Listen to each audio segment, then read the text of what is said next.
అందరికి నమస్కారం. Welcome to code to future తెలుగులో. మనం ఆల్రెడీ డేటా టైప్స్ అంటే ఏంటో చూసాం. ఇప్పుడు ఆ డేటా టైప్స్‌ని జావా కోడ్‌లో ఎలా రిప్రజెంట్ చేస్తామో, వాటి యొక్క అవుట్‌పుట్ ఎలా చూస్తామో ఇప్పుడు చూద్దాం. ఫస్ట్ డేటా టైప్ వచ్చేసి బైట్. బైట్ యొక్క సైజ్ వచ్చేసి 1 byte. 1 byte equal to 8 bits. అలానే బైట్ యొక్క రేంజ్ వచ్చేసి -128-127. అండ్ నెక్స్ట్ బైట్‌ని ఎలా రిప్రజెంట్ చేస్తామంటే సింటాక్స్ చూస్తే బైట్.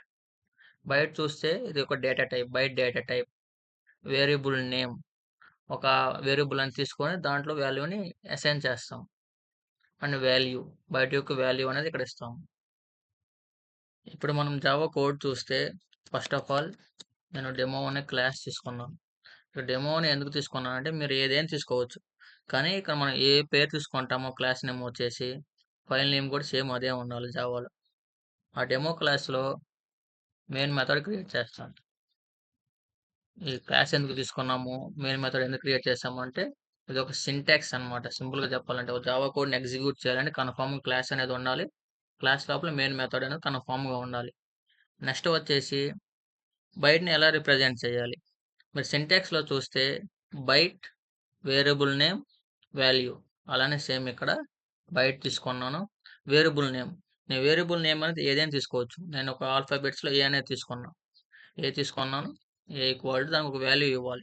ఏం వాల్యూ ఇస్తాను? నేను సుమారు 126 అని ఇచ్చాను. ఓకే. సెట్ అయింది. నెక్స్ట్ ఈ ఏ వాల్యూని నేను ప్రింట్ చేయాలి. జావాలో మనం ప్రింట్ చేయడానికి ఏం యూజ్ చేస్తాము? System dot out dot println అని యూజ్ చేస్తాము. మరి ప్రింట్ఎల్ఎన్ ఈ పారాన్థసిస్ లోపల ఏని ప్రింట్ చేయమని ఏ అంటున్నాం.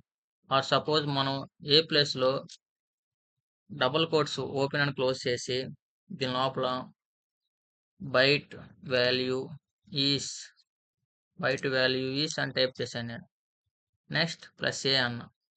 దీనికి మీనింగ్ ఏందంటే, ఈ డబుల్ కోట్స్‌లో ఏదైతే మనం రాస్తామో, అది ఎగ్జాక్ట్‌గా అవుట్‌పుట్‌లో ఎలా ఉందో అలా ప్రింట్ అయిపోతుంది. నెక్స్ట్ ప్లస్ ఏ ఎందుకు యూజ్ చేసామంటే, ఈ బైట్ వాల్యూ ఈస్ దీనికి ఒకటి యాడ్ చేయి. ఏం యాడ్ చేయమంటున్నాను? ఏ యాడ్ చేయమంటున్నాను. ఏ అంటే ఏంది ఇక్కడ? 126. 126ని యాడ్ చేసి ప్రింట్ చేయమంటున్నాను నేను. ఇప్పుడు మనం కంట్రోల్ ఎస్ సేవ్ చేసి న్యూ టెర్మినల్ మనం ఇక్కడ డెమో డాట్ జావా అని ఫైల్ నేమ్ ఇవ్వాలి. ఎందుకు ఫైల్ నేమ్ ఇవ్వాలంటే, మనకి ఇక్కడ లెఫ్ట్ సైడ్ చూస్తే డెమో డాట్ జావా అని ఒక ఫైల్ ఉంది కాబట్టి మనకు నో ప్రాబ్లమ్. కనుక మనం ఇక్కడ ఒక నియర్లీ 15-20 ఫైల్స్ ఉండి ఒక కోడ్‌ని ఎగ్జిక్యూట్ చేయాలి. మనం పొరపాటున ఇంకో కోడ్ ఓపెన్ చేసి ఇంకో కోడ్ అవుట్‌పుట్ కోసం మనం ఎగ్జిక్యూట్ చేస్తే మనకి ఎర్రర్ వచ్చేసి తర్వాత అవుట్‌పుట్ అనేది రాంగ్ వస్తది. సో, అలా కాకుండా మన పర్టిక్యులర్ ఫైల్ నేమ్ అనేది ఇక్కడ సేవ్ చేస్తే టెర్మినల్‌లో ఆ ఫైల్‌లో ఉన్న కోడ్ అనేది ఎగ్జిక్యూట్ అవుతుంది. సో, ఇక్కడ ఎంటర్ క్లిక్ చేస్తే ఆ ఫైల్‌లో ఉన్న కోడ్ అనేది మనకు అవుట్‌పుట్‌గా వచ్చేస్తుంది. నెక్స్ట్ ఇక్కడ జావా కోడ్ ఏమవుతుంది? జావా కోడ్ అనేది హై లెవెల్ లాంగ్వేజ్ కోడ్. నేను జావా కోడ్‌ని ఏం చేయాలి? బైట్ కోడ్‌లో కన్వర్ట్ చేయాలి. బైట్ కోడ్‌లో కన్వర్ట్ చేయాలంటే నేనేం చేయాలి? కంపైల్ చేయాలి. ఎలా కంపైల్ చేస్తాను? Javac with file name demo dot Java. Enter click చేయంగాల్నే ఎర్రర్స్ ఏమన్నా వస్తే మనకిక్కడ ఎర్రర్స్ ఇచ్చేస్తుంది. ఎర్రర్స్ ఏమి లేకపోతే ఎర్రర్స్ ఏమి లేవు అని చెప్పేసి కంపైల్ అయిపోతుంది. సో, మనకిక్కడ ఎర్రర్స్ ఏమి లేవు కాబట్టి కంపైల్ అయింది. నెక్స్ట్ మనం ఇక్కడ లెఫ్ట్ సైడ్ చూస్తే అంతకుముందు మనకి డెమో డాట్ జావా అనే ఒక ఫైల్ ఏమో ఉంది. కానీ ఇప్పుడు మనకేముంది? డెమో డాట్ క్లాస్ అని కూడా ఉంది. అంటే ఇక్కడ మనకేమవుతుంది? హై లెవెల్ లాంగ్వేజ్ కోడ్ అనేది బయట కోడ్‌లో కన్వర్ట్ అయింది. కానీ మనకు అవుట్‌పుట్ రావాలంటే ఏం చేయాలి? బయట కోడ్‌ని మెషిన్ లెవెల్ లాంగ్వేజ్‌లో కన్వర్ట్ చేయాలి. అది ఎలా కన్వర్ట్ అవుతుంది? ఎగ్జిక్యూషన్ చేయాలి. ఎగ్జిక్యూషన్ చేయాలంటే ఏం చేయాలి మనం ఇక్కడ టెర్మినల్‌లో Java space file name demo dot Java వేసి ఎంటర్ క్లిక్ చేస్తే చూడండి ఇక్కడ బయట వాల్యూ ఈస్ 126. నేను ఆల్రెడీ చెప్పినప్పుడు ఇక్కడ డబుల్ కోట్స్‌లో ఏ వాల్యూ ఉంటే ఆ వాల్యూ ఎగ్జాక్ట్‌గా ప్రింట్ అయిపోయి దానికి ఏని యాడ్ చేయమన్నా. ఏ వాల్యూ ఎంత 126. 126 అనే వాల్యూ అనేది యాడ్ అయిపోయింది ఇక్కడ. ఇక్కడ దాకా అర్థమైంది కదా! కానీ మనం ఇక్కడ చూస్తే నేను బయట ఏ ఈక్వల్ టు 126 ఇచ్చాను. కానీ బయట రేంజ్ ఏంటి? 127. సో, నేను బియాండ్ రేంజ్ ఇస్తా. అంటే 128 ఇచ్చి సేవ్ చేశా. ఇక్కడ మనకి రేంజ్ ఏమో 127 దాకే ఉంది. కానీ నేను ఇక్కడ 128 ఇచ్చా. అందుకని మనకిక్కడ రెడ్ లైన్ వస్తుంది. రెడ్ లైన్ అంటే ఏంది? ఎర్రర్. అంటే ఇట్ ఈస్ నాట్ పాసిబుల్ అని చెప్పేసి. నెక్స్ట్ డేటా టైప్ వచ్చేసి షార్ట్. షార్ట్ యొక్క సైజ్ వచ్చేసి 2 బైట్స్. 2 బైట్స్ అంటే ఎంత? 2 into 8 equal to 16 bits. And short యొక్క రేంజ్ వచ్చేసి -32,768 టు 32,767 దాకా దాని యొక్క రేంజ్. అండ్ సింటాక్స్ వచ్చేసి short, variable name and value. అలానే కోడ్ చూస్తే డెమో అనే క్లాస్లో మెయిన్ మెథడ్ క్రియేట్ చేశాను. మెయిన్ మెథడ్లో షార్ట్ లైక్ సింటాక్స్ చూసి షార్ట్ వేరియబుల్ నేమ్. నేను వేరియబుల్ నేమ్ ఏమి ఇస్తాను ఇప్పుడు? ఫర్ సపోజ్ నేను ఏబి అనే వేరియబుల్ నేమ్ ఇచ్చాను. నెక్స్ట్ దానికి ఒక వాల్యూ అసైన్ చేయాలి. వాల్యూ ఎంతవరకు అసైన్ చేయొచ్చు మనము? 32,767 ఫైనల్ రేంజ్ కాబట్టి అక్కడ దాకా మనం వాల్యూ అనేది అసైన్ చేయొచ్చు. నేను ఇప్పుడు 32,767 తీసుకున్నాను. It is possible to store in short, అంటే దాని రేంజ్ అంతవరకు ఉంది కాబట్టి దాన్ని మనం స్టోర్ చేయగలుగుతాం. నెక్స్ట్ అలానే ప్రింట్ చేద్దాం. Print SOP. Next short value is అని చెప్పేసాను. మనకి డబుల్ కోట్స్లో ఏ వాల్యూ ఉంటే ఆ వాల్యూ ఎగ్జాక్ట్గా ప్రింట్ అయిపోతుంది. దానికి మనం ఎక్స్ట్రాగా ఏమైనా యాడ్ చేయాలంటే దాన్ని యాడ్ చేయొచ్చు. Like I want to print here AB. దీన్ని సేవ్ చేసి new terminal, same process, file name. Next compile చేయాలి like javac and file name. It is okay, there is no errors. Now execute with java space file name. Here you see short value is 32767. అదే మనం ఇక్కడ 767 ప్లేస్లో 8 ఇస్తాం. 8 ఇస్తే error. ఎందుకు error? Short range అనేది 32767 దాకే, కానీ మనం ఇక్కడ 8 ఇచ్చాం. సో ఎర్రర్ అనమాట. హియర్ నెక్స్ట్ వన్ వచ్చేసి ఇంట్. ఇంట్ యొక్క సైజ్ వచ్చేసి 4 bytes. దాని యొక్క బిట్స్ 4 × 8 = 32 bits. అలానే దాని యొక్క రేంజ్ వచ్చేసి సంథింగ్ నెంబర్. అంటే సంథింగ్ నెంబర్ అంటే ఏదో కాదు, ఎగ్జాక్ట్ నెంబర్ అనమాట. ఎగ్జాక్ట్ రేంజ్ ఉంటుంది దేనికైనా కానీ డేటా టైప్స్లో. అండ్ దాని సింటాక్స్ వచ్చేసి data type followed by variable name assign to A value. Same అలానే ఇక్కడ షార్ట్ ప్లేస్లో int and variable name anything and a value I will store here. Something I will store something number I will store here. and ఇక్కడ short ప్లేస్లో into value is అని చెప్పేసి print చేసేద్దాము. Save చేసి new terminal, same process, file name. Next compile it with file name. Next there is no errors. Finally execute it, then we will get the final output. Yeah, okay, it is okay, we have got it. In the same way next is long. Long చూస్తే long యొక్క size వచ్చేసి 8 bytes. అలానే 8 × 8 = 64 bits. And this is the range of the long. And syntax వచ్చేసి చూస్తే data type name followed by variable name which is assigned with a value. And వాల్యూలో చూస్తే లాస్ట్లో capital L ఉంటుంది. క్యాపిటల్ L అని పెట్టకపోతే జావా విర్చువల్ మిషన్ అనేది compare చేసేటప్పుడు ఇచ్చిన వాల్యూని ఇంటీజర్ అనుకొని ఎగ్జిక్యూట్ చేసింది. అదే రేంజ్ అనేది ఇంటీజర్ కంటే బియాండ్ ఉంటే మాత్రము ఎర్రర్ అనేది డిస్ప్లే చేసింది. ఫర్ ఎగ్జాంపుల్ మన ఇంట్ ప్లేస్లో లాంగ్ తీసుకున్నాము, ఏబి అని వేరియబుల్ని డిక్లేర్ చేసాము, దానికి ఒక వాల్యూ అసైన్ చేసాము.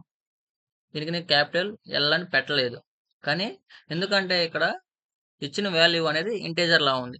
అదే నేను కొద్దిగా ఎక్స్టెండ్ చేశానంటే ఆటోమేటిక్ ఎర్రర్ చూపిస్తుంది. ఎందుకు? ఇంటీజర్ రేంజ్ కంటే వాల్యూ అనేది బియాండ్ వెళ్ళిపోయింది, అంటే ఇంకా ఎక్కువ ఉందన్నమాట. అప్పుడు క్యాపిటల్ L అనేది పెడితే ప్రాబ్లం సాల్వ్ అవుతుంది.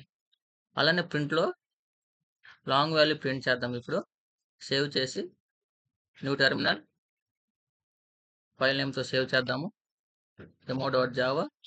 నెక్స్ట్ హై లెవెల్ లాంగ్వేజ్ని బయట కూడా కన్వర్ట్ చేయాలంటే కంపైల్ చేయాలి, javac file name, there is no errors.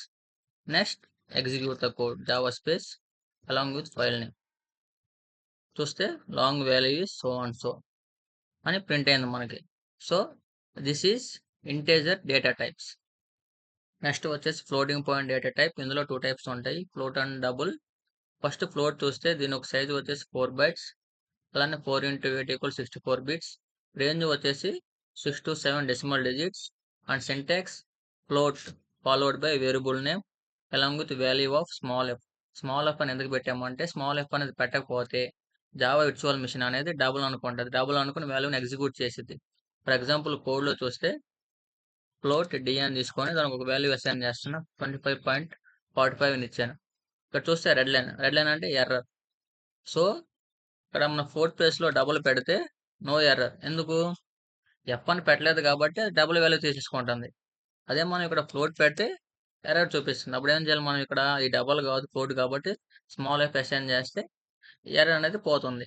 Next print చేద్దాం వాల్యూని మనము.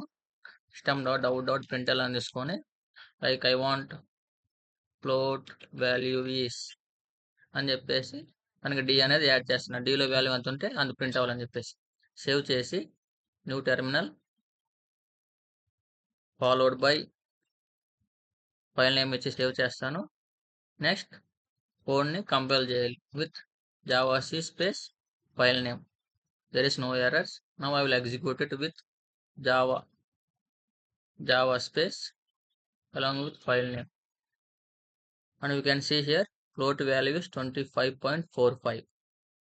నెక్స్ట్ వన్ వచ్చేసి డబుల్ యొక్క సైజు వచ్చేసి 8 bytes, 8x8 64 bits, and double యొక్క రేంజ్ వచ్చేసి 15 to 16 decimal digits, and syntax వచ్చేసి double data type followed by variable name along with value. కానీ ఇక్కడ మన వాల్యూకి మాత్రం వాల్యూ తర్వాత ఎటువంటి alphabets like L, D, F అటువంటి మనం అసైన్ చేయము. ఫర్ ఎగ్జాంపుల్ కోడ్లో చూస్తే ఫ్లోట్ ప్లేస్లో డబుల్ తీసుకున్నాము, అండ్ అలానే ఈ వాల్యూ ప్లేస్లో something random value dot something తీసుకున్నాము. ఓకే, నెక్స్ట్ ఫ్లోట్ ప్లేస్లో ఇక్కడ డబుల్ కాబట్టి డబుల్ అని పెట్టేసి ప్రింట్ చేద్దాం. సేవ్ చేసి న్యూ టెర్మినల్లో ఫైల్ నేమ్ సేవ్ చేయండి demo dot Java. Next compile చేయండి, హై లెవెల్ లాంగ్వేజ్ బయట కోడ్లో కన్వర్ట్ చేయండి. Javac space demo dot Java which is file name. There is no errors, and compile it with java space along with file name, and we will see the output as double value is this one which is we have given here. Next data type వచ్చేసి character యొక్క size వచ్చేసి 2 bytes, అలానే 2 into 8 equals 16 bits. Range వచ్చేసి 0 to 65,535 unicode values, and syntax వచ్చేసి data type character followed by variable name along with a letter which is enclosed with in single quotes. ఒక single కోట్స్లో single letter save చేసేదాన్ని character అంటాం. For example కోడ్లో చూస్తే క్యార్ తీసుకున్నాను, క్యార్కి వి అనే వేరియబుల్ ఇచ్చాను. ఇందులో వాల్యూ సింగిల్ కోట్స్లో ఒక వాల్యూ స్టోర్ చేయాలి, ఎస్ అని స్టోర్ చేస్తున్నాను నేను. So there is no errors. Single quotes మనం 2 letters స్టోర్ చేసామనుకో ఎర్రర్ వస్తుంది. 3 letters, 4 letters, 5 letters ఎన్ని లెటర్స్ స్టోర్ చేసినా కానీ ఎర్రర్ వస్తుంది. ఎందుకు? క్యారెక్టర్లో ఓన్లీ సింగిల్ లెటర్ మాత్రమే మనం స్టోర్ చేయగలుగుతాం. సో సింగిల్ లెటర్ స్టోర్ చేస్తున్నాను నేను. అది ఏ వాల్యూ కానీ తీసుకోవచ్చు, నువ్వు ఏ తీసుకో, బి తీసుకో, సి తీసుకో, డి తీసుకో, నీ ఇష్టం ఏమైనా తీసుకో. స్టోర్ చేసి నెక్స్ట్ అని ప్రింట్ చేద్దాము, అంటే ఎగ్జిక్యూట్ అవుతుందో చూద్దాం మనము. సో వి అని ఇస్తున్నాం, వి అని ఇచ్చి సేవ్ చేస్తే next new terminal file name demo dot Java save చేశాను. నెక్స్ట్ కంపైల్ చేయాలి javac space file name, there is no errors, and execute it like Java space along with file name, and you can see it here output is a. For example మనం ఇక్కడ week ముందు double quotes తీసుకొని double quotes లోపల character value is అని ఇచ్చాం, and plus add చేస్తున్నాం. ఏం add చేస్తున్నాం? వి యాడ్ చేస్తున్నాం. వీలో ఏముంది? ఏ అనేది ఉంది. సేవ్ చేసి టెర్మినల్ క్లియర్ చేద్దాము. Next from starting onwards demo dot Java followed by compilation, next execute it.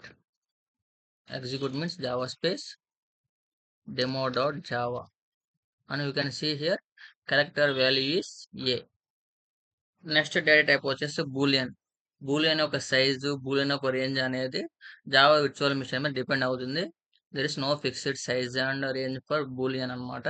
Syntax వచ్చేసి same data type followed by variable name and the value which is true or false. సింపుల్గా కోడ్లో చూస్తే boolean అనే data type తీసుకొని ఒక variable assign చేస్తున్నా.